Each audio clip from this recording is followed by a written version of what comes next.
Hello दोस्तों, कैसे हो आप? आई होप सब अच्छे होंगे। दोस्तों आज जो बात करेंगे इंडिया वर्सेस ऑस्ट्रेलिया के बीच में जो सेकंड ओडीआई होने वाला है उसकी क्या पिच रिपोर्ट रहने वाली है, डिटेल में उस पर बात की जाएगी दोस्तों। ठीक है, देखो अगर आप पिच रिपोर्ट ध्यान से समझ लेते हो तो आपके जीतने के जो चांसेस है वो काफी ज्यादा बढ़ जाते हैं। चाहे आप हेड टू हेड खेलो, चाहे आप स्मॉल लीग खेलो, और ग्रैंड लीग में तो फर्स्ट रैंक पर आना आपके लिए लक भी बहुत जरूरी है। उसमें आप चाहे जितने मर्जी स्टैट्स देख लो, चाहे जितनी मर्जी पिच रिपोर्ट देख लो, उसमें आपको अगर फर्स्ट रैंक चाहिए तो उसमें आपका लक भी होना बहुत जरूरी है। ठीक है, ये मैं बात आपको पहले क्लियर कर देता हूं। अगर आप इसलिए वीडियो देखते हो कि भाई हम वीडियो देखकर फर्स्ट रैंक पर आ जाएंगे तो आप बहुत गलत समझ रहे हो, क्योंकि फर्स्ट रैंक पर आना ग्रैंड लीग में आपका लक होना बहुत जरूरी है। लगभग आपका 99% आपका लक चाहिए, जिसमें 1% आपकी मेहनत होगी। वो 1% जो मेहनत जोड़ी जाएगी वो होगी आप पिच रिपोर्ट देखते हो, या आप स्टैट्स देखते हो, या कुछ भी आप करते हो। ठीक है, पर लक आपके पास होना बहुत जरूरी है, क्योंकि देखो 1 करोड़ से ज्यादा टीमें लगती हैं। 1 करोड़ से ज्यादा, 1 करोड़ 35 लाख, 1 करोड़ 50 लाख, इस तरह से कुछ टीमें होती हैं। उसमें आप इतने भाग्यशाली हो कि एक रैंक पर आप आ जाओगे, या आप इतने माइंडेड हो कि एक आप अपना दिमाग लगाते हो और 1 करोड़ विन कर जाते हो। जो सच्चाई है उसको कबूल करना सीखो। ठीक है ना। बाकी head to head small league में आप 50-50 के रेशियो से आराम से विन कर सकते हो दोस्तों। ठीक है, और ग्रैंड लीग में भी अगर आप 1 करोड़ के लिए जा रहे हो तो आप कोशिश करो कि टॉप 100 में आने की, उससे आपको काफी कॉन्फिडेंस मिलेगा, या 1000 में आने की। ठीक है, और जो कल जो मैच हुआ है जो है उसका था आपका न्यूजीलैंड और बांग्लादेश का, उसमें सोडी ने देखो कितना अच्छा किया है, और लगभग 5000 का रैंक था मेरा। ठीक है ना, 5000 का। तो ऐसा तो नहीं है कि भाई मैं ये सोच कर टीम बनाता हूं कि ये एक पर आना बहुत टफ होता है। ठीक है ना, लगभग चांसेस आपको पता होते हैं कितने होते हैं। तो दोस्तों इस वीडियो में बात करेंगे पिच रिपोर्ट कैसी है। आपने काफी वीडियो में देख ही लिया होगा कि पिच के बारे में बताया जा रहा है कि पिच बल्लेबाजों के लिए स्वर्ग मानी जाती है, पिच छोटी है, क्या है। तो आइए ध्यान से समझते हैं और पूरे डिटेल के साथ समझते हैं कि क्या क्या हो सकता है। ठीक है, इंदौर के होलकर स्टेडियम की पिच बल्लेबाजों के लिए स्वर्ग मानी जाती है। ठीक है, पहला पॉइंट तो ये आपका। मैदान छोटा होने की वजह से खूब छक्के चौके भी लगते हैं। ठीक है भाई, छोटा मैदान है तो छक्के चौके तो लगेंगे। जहां पर मैं बाउंड्री भी बताने वाला हूं कि कितनी है, और आपके स्पिनर चलेंगे तो फास्ट बॉलर चलेंगे तो बैटर्स चलेंगे। ठीक है, तो सारी वीडियो देखना ध्यान से ताकि आपको सारी इंफॉर्मेशन मिल सके। इसी मैदान पर वीरेंद्र सहवाग ने वनडे में 219 रनों की पारी खेली थी दोस्तों, और रोहित शर्मा ने इसी मैदान पर 35 गेंद पर T20 इंटरनेशनल का सबसे तेज शतक ठोका था दोस्तों।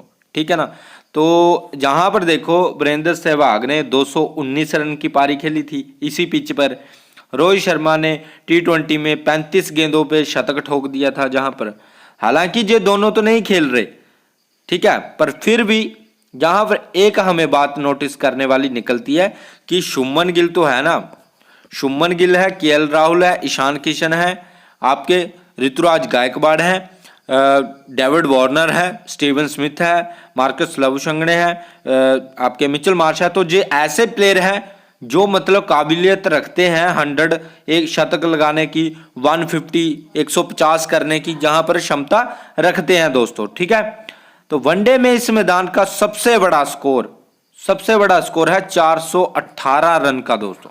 ठीक है, 418 रन का जहां पर स्कोर है।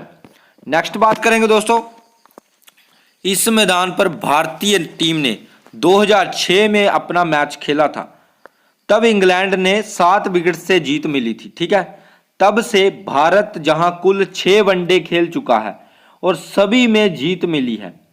2017 में जहां भारत और ऑस्ट्रेलिया का भी वनडे मुकाबला हुआ था, उसमें टीम इंडिया को 5 विकेट से जीत मिली थी। रोहित शर्मा के साथ अजिंक्य रहाणे और हार्दिक पांड्या ने अर्धशतक लगाए थे। देखो भाई, एक ही टीम में 3 प्लेयरों ने अर्धशतक लगाए थे, मतलब रोहित शर्मा ने 60-65 रन की पारी खेली, अजिंक्य रहाणे ने 70 रन की पारी खेली और आपके हार्दिक पांड्या ने 50 रन की पारी खेली। मतलब अगर 3 बैट्समैन किसी मैच में अर्धशतक लगा रहे हैं, 60-70 रन मार रहे हैं, तो इसका मतलब है बैटिंग तो अच्छी खासी हो जाती है। हालांकि ना रोहित शर्मा खेलेंगे, ना हार्दिक पांड्या खेलेंगे, ना अजिंक्य रहाणे खेलेंगे, पर दूसरी बात यह है कि और तो खेल रहे हैं जैसे ऋतुराज गायकवाड़ और शुभमन गिल ने तो जहां पर भाई शतक लगाया हुआ है। शुभमन गिल ने जहां पर शतकीय पारी खेली हुई है, तो शुभमन गिल भी इस मैच में इंपॉर्टेंट रहने वाले हैं। शुभमन गिल, ऋतुराज गायकवाड़, ईशान किशन, दोस्तों ईशान किशन भी इंपॉर्टेंट रहेंगे, आपके केएल राहुल इंपॉर्टेंट रहेंगे, ठीक है। तो ये बात ध्यान में रखना। ऊपर के जो टॉप ऑर्डर के 3 बैट्समैन हैं वो तीनों आपकी टीम में होने चाहिए, चाहे आपके ऑस्ट्रेलिया की तरफ से, चाहे आपके इंडिया की तरफ से, क्योंकि तीनों में से अगर तीनों 50-50 लगाकर जाते हैं तो अगर आप एक को भी मिस करते हो तो आपको खामियाजा उसका भुगतना पड़ सकता है, ठीक है। और अगर शतक लगाते हैं तब तो भाई और भी अच्छा है हमारे लिए। और कैप्टनसी भी आपको ओपनर में से ही देनी है। एक ओपनर चलेगा 100 लगाएगा, दूसरी तरफ से भी एक ओपनर, जहाँ 1 डाउन वाला, जहाँ आपका तीसरे नंबर वाला बैट्समैन को कैप्टन देना है, जहाँ ओपनर को, एक ओपनर को कैप्टन देना, वही बड़ी पारी खेलने वाले हैं, पहले बता रहा हूं मैं, ठीक है। न्यूजीलैंड के खिलाफ जनवरी में हुए मैच में शुभमन गिल के बल्ले से शतकीय पारी निकली थी। अब जनवरी कुछ ज्यादा नहीं है, अभी इसी साल में जनवरी मंथ में शुभमन गिल ने इसी पिच पर शतकीय पारी खेली है, तो आप शुभमन गिल को भी कंसीडर कर सकते हो कैप्टनसी के लिए, ठीक है। नेक्स्ट बात करेंगे दोस्तों, कैसी खेलती है पिच। इंदौर के होलकर स्टेडियम बल्लेबाजों का बोलबाला रहता है। तो दोस्तों जहां पर मैं डिटेल में बात कर रहा हूं आपसे, ऐसा नहीं है कि भाई जल्दी से काम किया और खत्म किया, ठीक है ना। कोई मेरे पीछे कोई भाग नहीं रहा, जहां आपके पीछे कोई भाग रहा है, तो ध्यान से सुनो अगर कुछ जीतना चाहते हो, नहीं तो हारना है तो भाई वीडियो छोड़कर जा सकते हो, ठीक है। कैसी खेलती है पिच। इंदौर के होलकर स्टेडियम की में बल्लेबाजों का बोलबाला रहता है। आपको बताएं, बाउंड्री छोटी होने के कारण इस मैदान पर जमकर चौके छिक्के। भाई बाउंड्री छोटी होने के बहुत कारण जहां पर बताए जा रहे हैं, ठीक है ना। कितनी है बाउंड्री वो भी मैं आपको बताने वाला हूं। भारतीय टीम ने न्यूजीलैंड के खिलाफ इस मैदान पर खेले आखिरी मैच में स्कोरबोर्ड पर 385 रन टांग दिए थे, ठीक है। कप्तान रोहित शर्मा, शुभमन गिल ने उस मुकाबले में जोरदार शतक ठोका था। हालांकि मैच के दिन बादल छाए रहने की भी उम्मीद है, तो ऐसे में तेज गेंदबाजों को भी पिच से कुछ मदद मिल सकती है, ज्यादा मदद नहीं मिलेगी, कुछ मदद, ठीक है। तो आप इंपॉर्टेंट वाले तेज गेंदबाज लेकर चल सकते हो, ठीक है। तो जहां पर जो 385 स्कोर बनाए थे जहां पर भारतीय टीम ने, जिसमें शुभमन गिल का भी शतक आया था और रोहित शर्मा ने भी काफी अच्छा शतक लगाया था, ठीक है ना। तो दोनों ओपनर ने काफी शानदार शतक ठोके थे न्यूजीलैंड के खिलाफ, जनवरी में 385 रन बना दिए थे, ठीक है। तो बैटिंग पिच तो दोस्तों आप मान ही सकते हो कि बैटिंग पिच तो होने वाली है। नेक्स्ट बात करेंगे सेकंड ओडीआई की पिच रिपोर्ट में और क्या डिटेल की बातें जहां से निकल कर आ रही हैं। तो पिच बल्लेबाजों के लिए अनुकूल है। भाई कोई भी पोस्टन आप देख लो जहां पर यही बताया जा रहा है पिच बल्लेबाजों के लिए अनुकूल है। टॉस जीतने वाला कप्तान पहले बल्लेबाजी भी चुन सकता है। मौसम की बात करें तो मोहाली के मुकाबले जहां मौसम दोपहर में भी अच्छा रह सकता है, यानी अधिक गर्मी नहीं होगी। बल्लेबाजों को शुरुआती ओवर्स में फायदा मिल सकता है, मिडल ऑर्डर्स में स्पिनर को मदद मिल सकती है, ठीक है। तेज गेंदबाजों के लिए जहां चुनौती रहने वाली है, पहले बल्लेबाजी करने वाली टीम को चाहिए जहां पर 325 या 350 रन कम से कम बोर्ड पे लगाए जाएं, ताकि दूसरी बल्लेबाजी करने वाली टीम दबाव बन सके। 300 रन का लक्ष्य हासिल करना ज्यादा कठिन नहीं होगा। तो दोस्तों समझ सकते हो आप, 300 रन का लक्ष्य जहां पर बहुत आम सी बात होगी, ठीक है ना। लगभग 350 या 320 या 325 का स्कोर करना पड़ेगा, चाहे इंडिया पहले बैटिंग करे या ऑस्ट्रेलिया पहले बैटिंग करे। 300 का लक्ष्य जहां पर बहुत आसानी से चेज भी किया जा सकता है, और जहां पर टीम इंडिया ने 293 लगभग 300 के लगभग स्कोर को चेज भी किया गया है, ठीक है। तो इस बात को नोटिस करते रहना, जो मैं बातें आपको बता रहा हूं दोस्तों, ठीक है। भारत में होलकर में अब तक एक भी वनडे मैच नहीं हारा है। टीम इंडिया ने जहां अपने सभी 6 वनडे मैच जीती है। इंदौर की सतह बल्लेबाजी के लिए अनुकूल विकेट है और उम्मीद है कि एक बार फिर बल्लेबाजों को पूरे खेल में मदद करेगी। तेज गेंदबाजों को शुरुआत में बहुत कम मदद मिलती है और स्पिनर को इस ट्रैक पर भी विकेट के लिए कड़ी मेहनत करनी होगी। जहां फ्लड लाइट में बल्लेबाजी करना थोड़ा आसान है, गेंद बल्ले पर आसानी से आती है। ऐसे में जहां कप्तान टॉस जीतकर पहले गेंदबाजी करना भी पसंद कर सकते हैं। ठीक है, नेक्स्ट बात करेंगे दोस्तों। शुरुआत के 10 ओवर में तेज गेंदबाज थोड़ा परेशान कर सकते हैं। तेज गेंदबाजों के लिए ये बॉलिंग पर बात हो रही है, अब ध्यान से सुन लेना कि बॉलिंग कौन सी उठानी है। तेज गेंदबाजों के लिए इस पिच पर अच्छा उछाल व स्विंग है। इस मैदान पर रन अब तक कुल, देखो दोस्तों, इस मैदान पर अब तक कुल 68 बल्लेबाज आउट हुए हैं। ठीक है, 68 बल्लेबाज इस ग्राउंड पर आउट हुए हैं, जिसमें से 41 विकेट, मतलब 41 विकेट किसने लिए हैं? तेज गेंदबाजों ने, जबकि स्पिनरों ने जहां पर 27 विकेटें ली है। मतलब कहीं ना कहीं फास्ट गेंदबाज थोड़ी विकेटें निकालते हुए नजर आ रहे हैं, चाहे शुरुआत में चाहे डेथ में। पर रन्स भी काफी अच्छे बन रहे हैं, रन्स बनकर ही बैट्समैन आउट हो रहा है। जैसे 50 रन किसी बैट्समैन ने लिए और उसके बाद विकेट गई, दूसरे ने लगभग 100 का शतक लगाया, उसके बाद फास्ट बॉलर विकेट ले गया, फिर डेथ में दो विकेटें डेथ में ले गए विकेट, ऐसे हो सकता है। ठीक है ना। इस मैदान पर सबसे सफल चेज करने वाली टीम भारत है। साल 2017 में ऑस्ट्रेलिया ने एक वनडे में पहले बल्लेबाजी करते हुए 293 रन 6 विकेट के पर बनाए थे और भारत ने जहां पर 294 रन बनाकर इस मैच को जीत लिया था, जिसमें 7 विकेट फास्ट गेंदबाजी ने लिए थे, 2 विकेट पैट कमिंस ने लिए थे, 2 विकेट आपके जहां से मोहम्मद शमी और बुमराह वगैरह ने लिए थे। इस बात का याद रखना। ठीक है, कुल 6 वनडे हुए हैं इस पिच पर। पहले बल्लेबाजी करने ने 4 जीते हैं, पहले गेंदबाजी करने ने 2 जीते हैं। ठीक है, इंदौर स्टेडियम में पहली पारी बल्लेबाजी औसतन स्कोर 320 है भाई, औसतन स्कोर 320 है, जबकि दूसरी पारी का औसतन स्कोर है 267। इस मैदान पर खेले गए ज्यादातर मैच हाई स्कोरिंग रहे हैं। ठीक है, पहले पारी का औसतन स्कोर 320, दूसरी का 267, 267।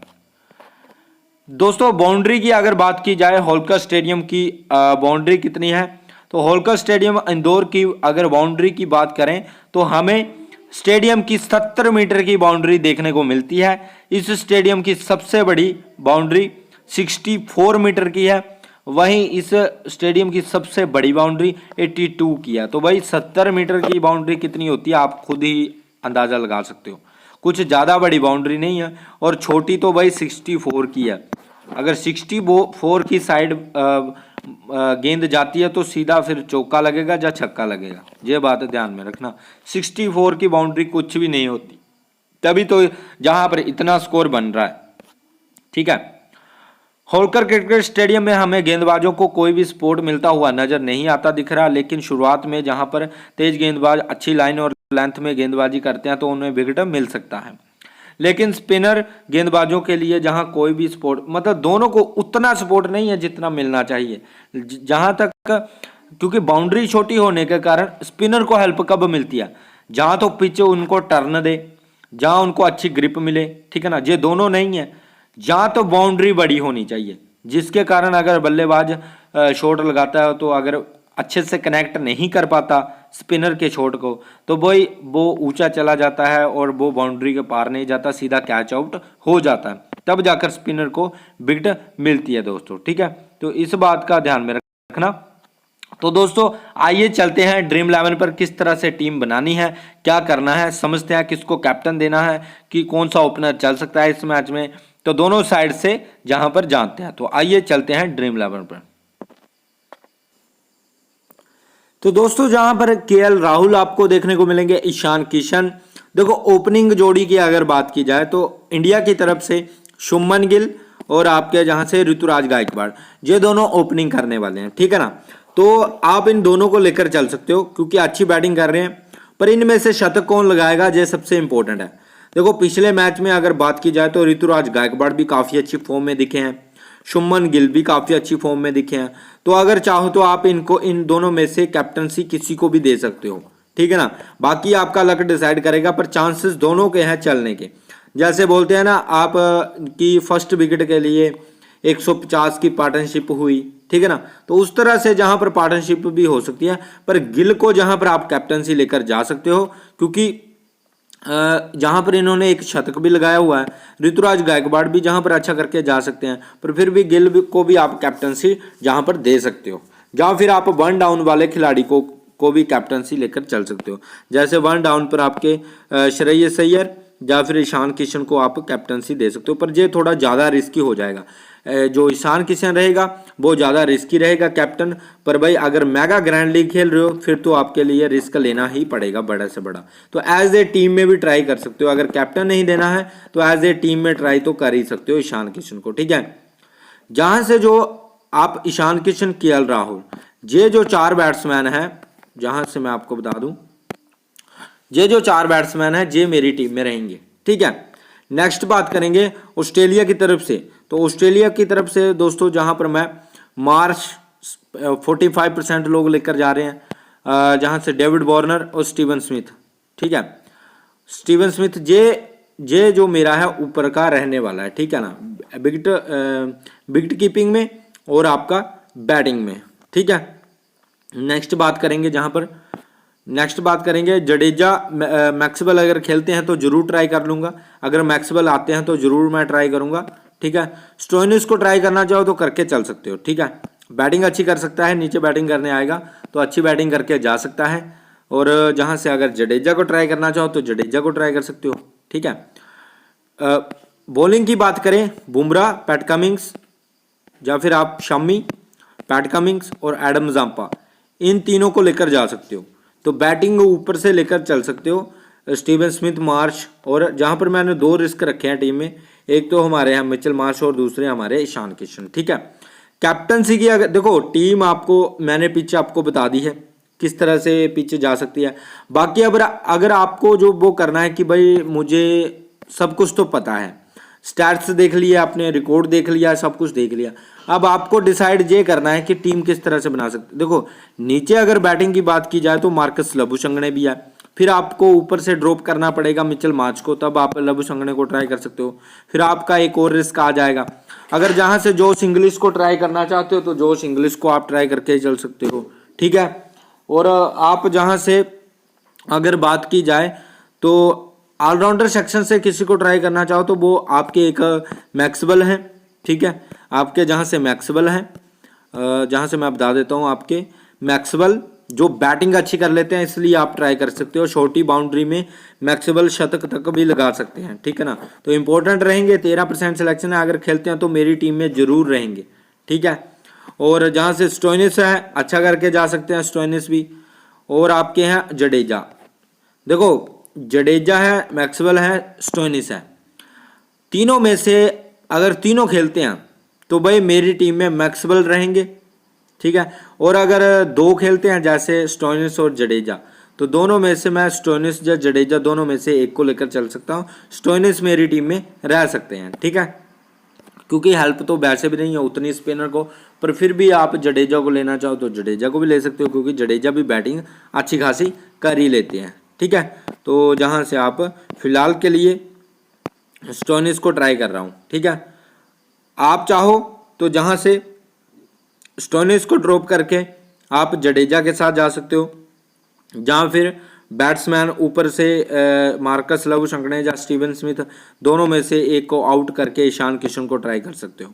मतलब बैटर्स को पूरी तरह से मैंने लिया है और बॉलिंग को सिर्फ मैंने मेन खिलाड़ी लिए हुए हैं, एडम जांपा, स्टोइनिस और पैट कमिंस, शामी।